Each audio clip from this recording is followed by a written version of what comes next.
네, 안녕하셨습니까? 김 선생의 서울 이야기를 지나는 강사 김효입니다. 이번 시간에는 1960년대 서울을 담은 사진과 오늘을 한번 비교해보는 60년 전의 서울을 걷다라는 제목으로 추억여행을 함께 떠나보도록 하겠습니다. 지금 사진에서 보고 있는 이 사진의 저 멀리 남대문이 이렇게 보이고 있는 것으로 확인해 볼 수가 있습니다. 자, 이 남대문이 멀리 보이는 이곳 사진을 찍은 자리가 바로 지금의 서울역 앞이 되겠습니다. 이 서울역 앞의 모습, 당시의 모습과 당시에 다니던 자동차들의 모습이 오늘날과는 상당히 좀 다르다라는 걸 여러분들 아마 느끼실 수 있을 겁니다. 이것을 현재의 서울역에서 바라다본, 옥상에서 바라다본 지금의 서울역 앞 광장의 모습이 되겠습니다. 자, 그동안에 결국 이렇게 초고층의 건물들이 들어서게 되면서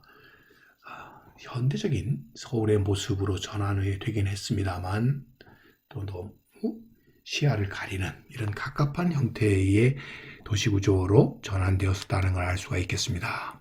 자, 그 시기의 서울역입니다. 자, 앞에 여러분들 이런 구호들이 붙여 있는 것을 볼 수가 있습니다. 증산, 수출, 건설.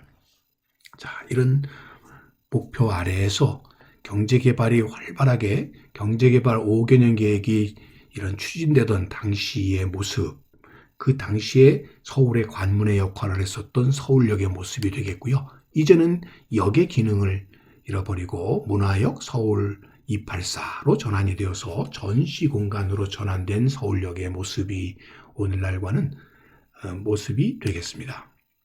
자, 다음 여러분들한테 소개해 드릴 것은 도남문이 되겠습니다. 창덕궁의 정문이 되는 이 도남문의 60년 전의 모습이 이러했었는데요.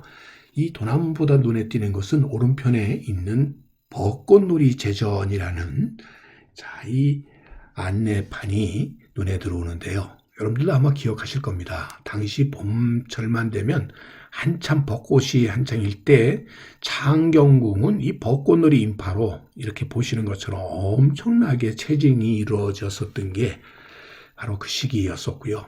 자, 이 창경궁은 당시 동물원과 식물원 또 각종 놀이시설로 서울 시민들의 중요한 놀이 공간으로 이렇게 이용이 되고 특히 봄철이 되면 이 벚꽃놀이로 특히 밤 벚꽃놀이로 많은 시민들이 찾아들었던 곳이 바로 이 창덕궁 옆에 창경궁이었었던 거죠. 자, 처음 1900년대 도남문을 보게 되면 앞에 이렇게 월대가 있었다는 것을 확인해 볼 수가 있겠고요. 그래서 오늘날 이 월대가 복원이 된 오늘날의 모습을 볼 수가 있겠습니다. 특히 도남문 하게 되면 임진왜란 때 불타버리고 난 뒤에 1608년 이 광해군 원년 때에 완공이 돼서 오늘날까지 이어져 오는 것으로서 현재 전하고 있는 궁궐 정문 중에서는 가장 오래된 정문으로서 도남문이라고 하는 이 돈화자가 모든 궁궐의 정문의 현판에는 가운데 화가 들어가는데 여기서 특히 돈화는 교화를 더욱 돈독히 한다라는 의미가 되겠습니다.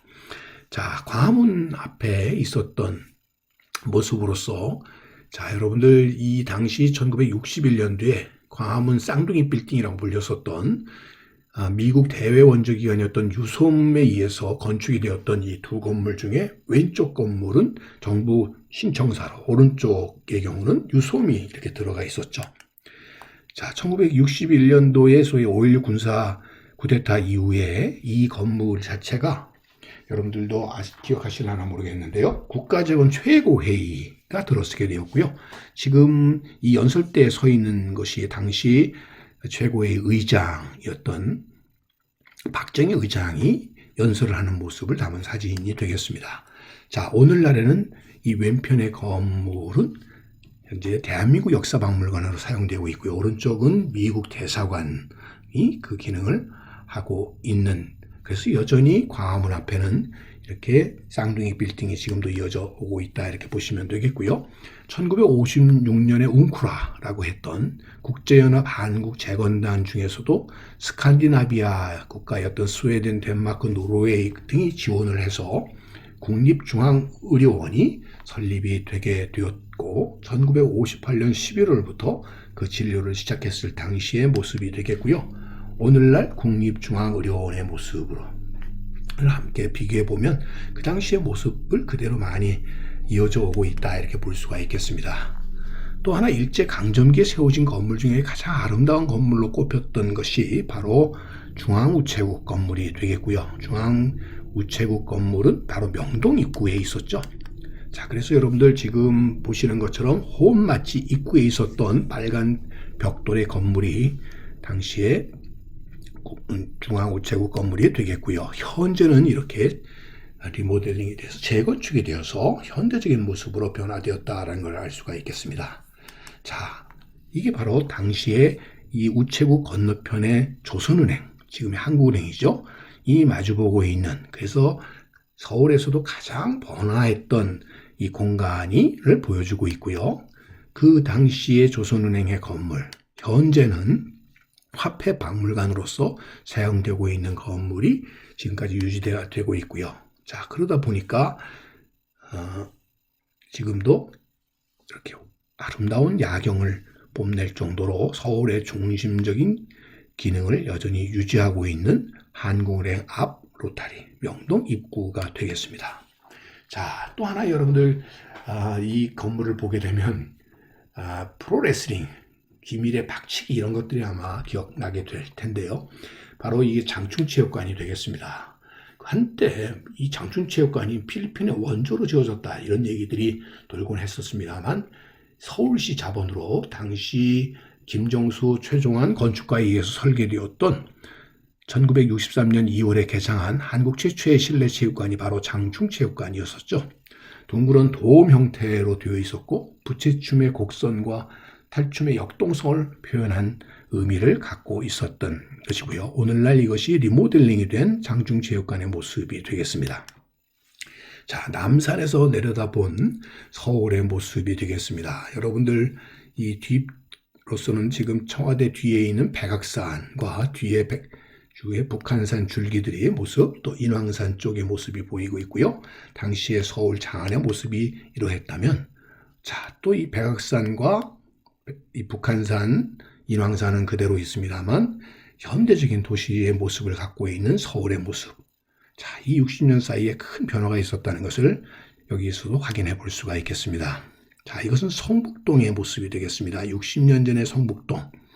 자, 이것이 오늘날 보면 지금 해화문이 복원이 된 뒤편으로 보이는 바로 성북동 비둘기의 이 성북동의 모습, 들의 변화된 모습을 확인해 볼 수가 있겠습니다. 자, 이것은 일제 강점기에 대한제국의 재단이었었던 천단이었었던 이 환구단을 헐어버리고 세웠었던 철도 호텔의 모습이 되겠고요. 이것이 조선 호텔로 이어져 오게 되는데 지금 환구단은 없어지고 황궁만이 마치 호텔의 실내 야외 정원처럼 이렇게 자리를 잡고 있는 이 조선호텔의 모습은 오늘날 이렇게 바뀌어서 웨스틴 조선호텔로 이렇게 현대화된 호텔의 모습으로 전환되게 되었지만 여전히 황궁은 그 자리를 지키고 있다 이렇게 보시면 되겠습니다.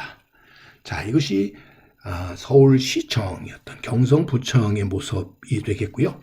하나 특징적인 것은 지금 이 담이 덕수궁 담으로서 이 돌담을 헐어버리고 이렇게 개방형의 형태로 한때 이 담이 조성이 되었을 때 모습을 보여주고 있습니다. 자, 오늘날에 이제는 신청사로 옮겨가고 이제는 도서관 등이 들어서 있는 서울시청 앞 광장의 모습을 보고 있습니다. 자, 이처럼 60년 사이의 서울의 모습은 지금 시청 앞 광장의 모습처럼 큰 변화를 가져왔습니다.